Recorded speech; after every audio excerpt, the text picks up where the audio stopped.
Commissioner Felix Kwakye, Minister of State for Government Communications and Okopie or Joy Prime Money Nitrogen Common in Fanano, John Ramani Mahama meet the press now or yeah, media encounter now Bishan couldn't quit and send Bibri and then said yeah, or Combru Bisopa and Abisiana did do my question as they say a tredo baby eyes about this Galabisi issues and I can't want to say na papa. A coin because they say and this ya by a cocaine, I must say. Man trod wo manifesto mu say muba declare state of emergency on Galamsey on someone kind of baby ICU yate. She say say someone declare. Are you giving us a timeline? So because said the can on opposition say we crowd kaya can see say the bar they are going to end the Galamsey menace in 1 week. 1 week pe 1 week pe. And also with the baby no better be seen amfa crazy I know I deny ways clear scabites and a joe and opa via Abisia is a crowd Abisia and then the response of the Amaye on the timelines as new timelines is the NDC abino Ediaba to stop the Galamsey, just say some TV and MS3, but I don't want to be very judgmental. Let's say we don't judge, we report. It's a good things my fellows of Kwakye the two Johnny who we are charged your comment session as. Of course, we have the excavator imports, which has skyrocketed to over 200 a day. And then we have the issue with our forest reserves. You talked about 9 of them being taken over completely by bandits and then reclaimed. And then, of course, they keep finding their ways back in there. So there is just an overwhelming buffet of evidence that the actual numbers tell us that the Galamsey effects are worsening, not getting better. And Kojo, you know why I asked that question, whether he's sure? Because Winston and I, yesterday, just about a 5-minute drive from a police checkpoint where the police interacted with us, we just see people mining by the roadside on the Axim Road. So my point is, if we put everything in place to check Galamsey, right, then even these police officers should be taking some action, or somebody should be working. And the other reason why, Minister, I think that the government, the president, has not done everything he has to do to ensure we fight Galamsey. I'll go back to the structure. Sure. You have the police structure, right? You have the military structure. You also have even the National Signals Bureau. Now, the president said those circulating fake news, we have the National Signals Bureau infrastructure to be able to track them. It's the same infrastructure that you can use to track people all over the country, people who are into Galamsey. So we are not seeing an improvement, really. And we travel a lot. We are not seeing an improvement. We see the activities happening. A lot of the reports we see are from the forest areas. But now these days, even by the roadside, you see people doing it. Well, first of all, let me handle the bit about the disparate efforts by various agencies. That's why we have the NIMOS. Yeah, and the president spoke to it. There was some concern a few weeks ago about the temporary halt in the activities of the police-led task force. The reason was that we were getting reports about some excesses and some work that was being done at cross purposes because the teams were not working together as a unit. So there was a need to bring some coordination in the effort so that you better monitor progress. You're able to deal with excess. Because the last thing you want is for people to go out there and go on a frolic of their own on the back of this operation, because that creates its own difficulties. What the president said was that they were actually shutting down. Yes, we are even getting reports of extortions, and you don't want that. You don't want that. So you need to be able to better track what is up. That's why NIMOS. So NIMOS is the one-stop shop that all matters relating to Galamsey is dealt with. They have the capacity, the equipment, the personnel to monitor what is happening. So that halt was very temporary. It was not intended to allow Galamsey's free passage. So that must be placed on record. The second point is that, you see, improvement or the lack of it has to be empirical. You see, you have to have hard facts to back it. So could you, if on assumption of power, say in January, February, there were 9 forest reserves under the total control of armed bandits who were superintending Galamsey, and now we've reclaimed that. That is a clear improvement. You cannot say that it has not improved. Turbidity levels are extremely worrying.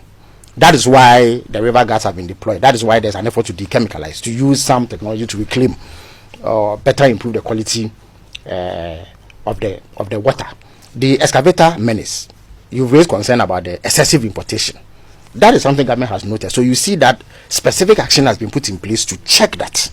That is why today the excavators in military camps, ordinarily these excavators will find their way into forest reserves or riverbeds for the purposes of galamsey. That is no longer the case as we speak. On the excavators in military camps last week, I personally went around the field. And you saw some of them, yes. And I saw them being moved in with the guys taking records yes, and everything. It was just to decongest the port because it had taken over too much space and containers were struggling for space. So that was all. So these are empirical facts. Nobody is under turbidity levels. Yes, but nobody we have numbers there. Let's so the turbidity levels. So the point is, I get, you see, you need to be able to show the physical activity of galamsey taking place at a particular point to be able to move in.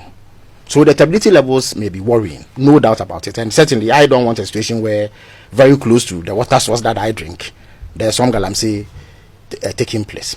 That is being dealt with. The water quality will improve over time. But I'm saying that in terms of those who's worsening. No, but those whose activities are leading to these deterioration in turbidity levels are being checked. They are being held in check through the processes and systems that I have outlined. So it will take a bit of time to be able to win the war overall. Nobody is under any delusion. Of course, I've heard people say that in the past there were some members of the NDC who said galamsey could be won over in a week or a month or so. The president, George, yes, but the president didn't give any such timeline. You see, yes, George is a prominent member of the NDC. He carries weight. What he says goes far, no doubt about it. But I think that, to be fair, if you want to assess a president, you take him by his own words, his own actions, the commitments that he made. President Mahama did not give any timeline to ending galamsey, and he said it at the media encounter. I think as a follow-up to in answer to your question, that he was not under any illusion that overnight, by the way of Majengo and galamsey will end, because it is an insidious problem. You see, the allure of gold is powerful. Sometimes I have wondered why people would even put themselves in such a situation. The risk that they take, the pace that they go into that collapse and caving. But the allure of making money quickly through gold is powerful. It is one that takes effort to dissuade people from. So in addition to all these measures to curb galamsey, there's also the responsible community mining project, which essentially hands over some disused mines by lawful mining companies to the youth so that they can engage in responsible mining that is monitored, that does not affect the environment, and be able to make money decently, as opposed to going into this dangerous work of galamsey. So I think that we all need to establish, we need to be clear that even as we take steps to fight it, those who are engaged in it still find reason to go back. And some time ago I said that the galamsey fight has to be an eternal fight. It was taken out of context to mean that we will never win it, but we have to maintain eternal vigilance. That is why, as part of the efforts going forward, all those places that have been reclaimed, the soldiers and the security forces won't leave. They will set up permanent camps to ensure that people don't come. At least the 44 forest reserves that were endangered, and all the riverine areas of Ghana will have permanent security presence to ensure that people do not come back. And that will be rolled out in the coming days, actually. Yeah. Your assessment of how things went, how do you think the media did in encountering the president? Well, let me indicate that it's not the first time that we've had such an event. So we have the experience of previous encounters. So we try to improve the experience as much as possible.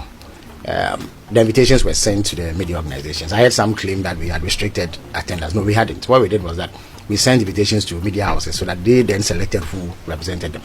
Of course, depending on the size of the media house, a certain number of invitations were sent out, which is natural. And I don't think that there's much difficulty with that. The attendance was impressive. I think we had close to 100 media personnel attended. Both local and foreign media were present. Except that we had 1.5 hours within which to cram the whole program. The president made an opening statement which lasted between 15 to 20 minutes, if I'm not mistaken. And then it was more than 20 minutes. Okay, well, yeah, 25, 30 minutes, that's fine. It was necessary because then it was not everything that was going to come out through the Q&A session. And he also needed to report on his stewardship. In fact, it is that report that would then form the basis for further question. So that was necessary. Through that, a lot of information was put out. The question and answer session also went well. I did my best to moderate it. Let me indicate that there was no prior arrangement to call any particular media house or any particular media person. The way the sitting arrangements were, there was a section in the middle that had a large number of media personnel, and then there was a section on the left that had a smaller number, and then the one on the right basically had government officials, so they were out of the loop. So as much as possible, I try to offer opportunity for as many journalists as possible to ask questions. I think we had between 20 and 25 questions, if I'm not mistaken. The initial plan was to have 5 rounds of 4 questions each, but we did, I think, 4. And there was an average of 5-6 questions each. So we are talking in excess of 20 questions. But the questions centered on the most important subjects. The quality was high. One of the things that I try to do is to limit lengthy preambles, because it tends to take a lot of time. But the preamble is necessary in order to lay the foundation for the question. So I thought that the quality was okay. The subjects covered a broad range of issues that reflected public sentiment.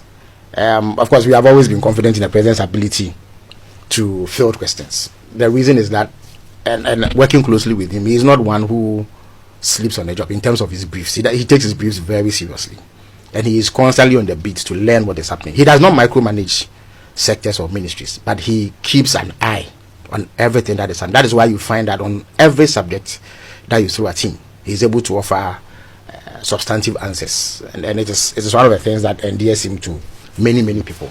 The responses were good. Of course, people will have their views, and again, as you indicated, because of the time, it was not going to be possible to cover every detail that needed to be covered. But events like this one, or engagements like this one, offer opportunity for us to shed light on some of the other areas. So if I were to sum up, I would say that it was a successful event. It will not be a one-off. It will be done regularly. At least every year that he is president, he is going to try to engage the media. And when there are exceptional occasions that require for some urgent interaction, he will do that. Mind you, it is not only the president that will be out and about speaking to government activity. We have the government accountability series. The object is to open our government on a day-to-day basis. At the moment, we do it 3 times a week. So Mondays, Wednesdays, and Fridays. We started about 2 months ago. It was interrupted really by this tragic helicopter crash where your friend Dr. Manibu and others regrettably perished.